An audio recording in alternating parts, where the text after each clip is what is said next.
안녕하세요. 진수채입니다. 이번에는 중대재해처벌법에 대해서 다루고자 합니다. 중대재해가 발생하는 경우 안전조치를 소홀히 한 사업주나 경영 책임자에게 1년 이상의 징역형 처벌을 내리도록 한 법안이다. 중대재해처벌법은 중대산업재해 개념을 정의하면서 산업안전보건법의 산업재해 개념을 원용하는 방식을 사용하고 있습니다. 2022년 1월 27일부터 시행되고 있습니다.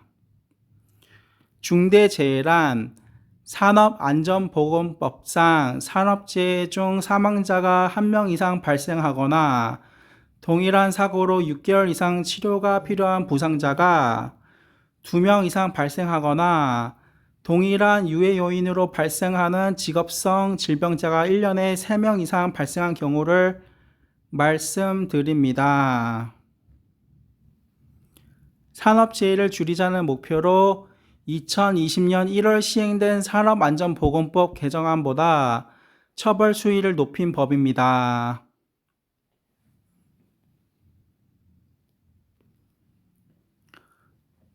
네, 50인 미만 사업장에는 2024년부터 시행됩니다. 중대재해법 질의응답을 보시겠습니다. 이 택배기사 사고 책임은 특고 종사자로 법 보호 대상입니다. 직접적인 계약 안 맺었어도 사업주가 책임질 가능성이 있고요. 택배회사 기사의 구체적 지시 땐 처벌받을 수도 있습니다. 중대재해처벌법은 소속 사업장 근로자뿐만 아니라 해당 사업장에 관련돼 일하는 용역, 하도급 등 종사자에게 중대재해가 발생하면 경영 책임자가 처벌받게 됩니다. 전통적인 형태의 근로자가 아니라 택배 기사와 배달 라이더도 사고 발생 시 택배 회사와 플랫폼 업체 사업주가 책임을 지게 될 수 있다는 얘기입니다. 택배 기사는 근로자가 아니라 개인 사업자 신분으로 활동하는 경우가 많아서 주로 특수 형태 근로 종사자로 분류가 되는데요. 중대재해법이 보호하는 종사자에는 도급, 용역, 위탁 등 계약 형식에 관계없이 그 사업의 수행을 위해 대가를 목적으로 노무를 제공한 자가 포함됩니다. 고용노동부 해설서도 한국고용노동부입니다. 택배 기사도 종사자에 포함될 가능성이 있다고 설명하고 있습니다. 1차적으로 택배 대리점은 택배 기사와 직접 위탁 계약을 맺기 때문에 중대재해가 발생하면 대리점주가 중대재해법상 처벌을 받으실 수 있습니다. 상시 근로자 5인 미만 소규모 대리점은 적용되지 않습니다.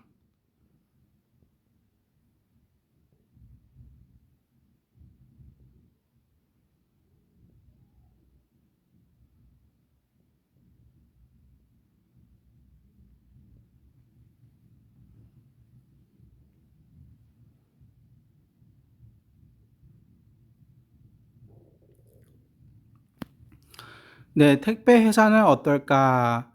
택배 회사는 대리점과 배송 위탁 계약을 체결할 뿐이므로 중대재해법이 적용되지 않는다고 주장할 가능성이 높습니다. 하지만 택배 기사들에게 구체적인 관리나 지시를 하면 책임을 지게 될 가능성도 있습니다. 또한 법이 종사자를 보호 대상으로 하는 입법 취지를 고려하면 직접적인 계약 유무는 경영 책임자의 처벌 여부를 가르는 결정적 기준은 아닐 수 있습니다. 최근 택배 노조를 중심으로 대리점 소속 기사들이 자신들도 택배회사 소속 근로자라고 주장하는 소송을 제기하면서 법원의 판단도 변수입니다. 또 택배회사가 운영하는 물류센터 내 집화 근로자에게 발생한 안전사고는 책임지게 될 수 있다는 게 전문가들의 분석입니다. 배달 라이더도 택배 기사처럼 종사자에 해당합니다. 하지만 중대재해법은 경영 책임자가 장소 장비에 대해 실질적인 지배 운영 관리하는 경우 적용되는데, 라이더들은 특별한 시설 구비 없이 자가 오토바이 등을 이용해 배달하므로 법 적용 여부가 논란이 될 가능성이 있습니다. 라이더는 배달의 민족 같은 배달 플랫폼 업체를 이용하는 경우와 불응 등 배달 대행 업체와 위탁 계약을 맺는 경우로 구분해야 합니다. 배달 플랫폼 업체는 라이더 모집 계약에 직접 관여하지 않고 주문 중개자 역할만 하는 게 일반적이라 실질적인 지배관리 책임이 없어 중대재해법 적용 대상이 아니라는 주장이 나오고 있답니다. 라이더와 계약을 체결한 배달 대행 업체는 적용될 수도 있어 전문가들은 배달 플랫폼보다 대행 업체를 중심으로 중대재해법 수사가 진행될 가능성이 크다고 설명하십니다. 최근 라이더를 근로자로 봐야 한다는 의견이 지속적으로 제기되고 있어 중대재해법 해석에도 영향을 미칠 전망입니다. 4. 자살도 사업주가 책임지나? 네, 질문인데요. 업무 연관 입증 힘든 자살 우울증 한국 고용부는 중대재해에서 뺄 이유가 없다는 입장이십니다. 직장 내 괴롭힘으로 근로자가 자살하거나 업무 스트레스로 우울증 같은 질병이 발생한 경우 중대재해처벌법이 적용될까요? 해당 사고들은 법원에서 산업재해보상보험법, 산재보험법상 업무상 재해로 인정받는 사례가 적지 않습니다. 이 때문에 당연히 중대재해법 적용 대상이 되는 게 아니냐는 우려가 기업들 사이에서 나오고 있습니다. 일단 한국고용노동부는 적용될 수 있다는 입장입니다. 고용부는 해설서에서 우울증, 직장 괴롭힘도 업무에 관계되는 유해 위험 요인이거나 작업이나 업무로 인해 발생한 경우라면 산재가 될 수 있다고 원론적인 의견을 내놓으시고 있습니다.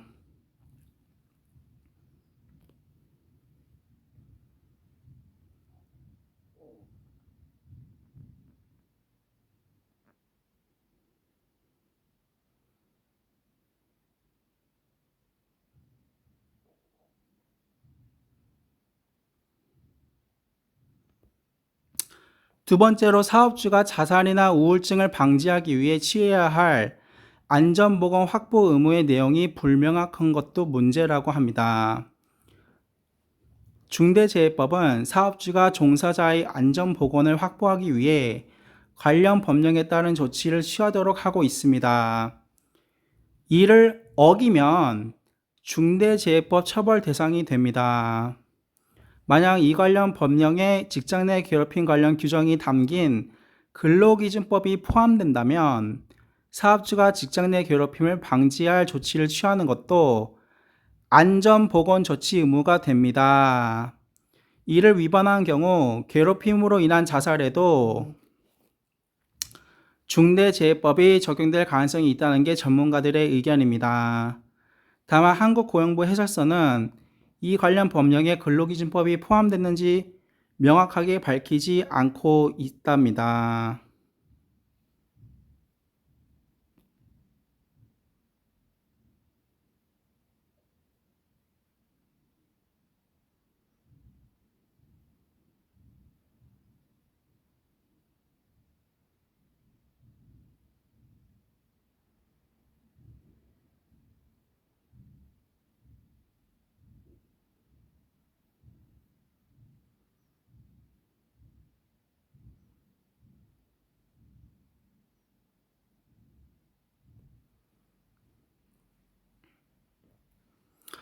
업무 연관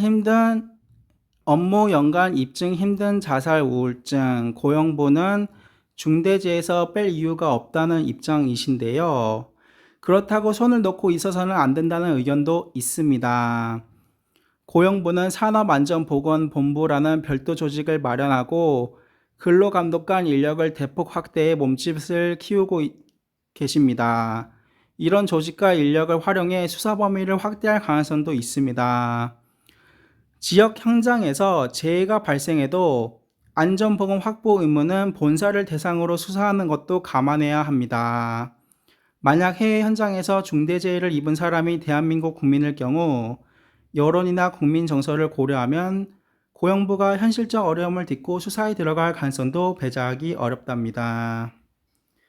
네, 마지막 수정일은 2024년 4월 17일이고요.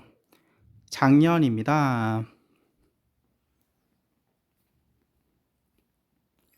출처는 환경경제용어사전입니다. 이번 시간의 주제는 중대재해처벌법이었습니다. 네, 네이버 지식백과 사전이었습니다. 시청해 주셔서 감사하고요. 감사하고 도움 되셨으면 구독, 좋아요 요청하고요. 이상 진수치였습니다. 감사합니다.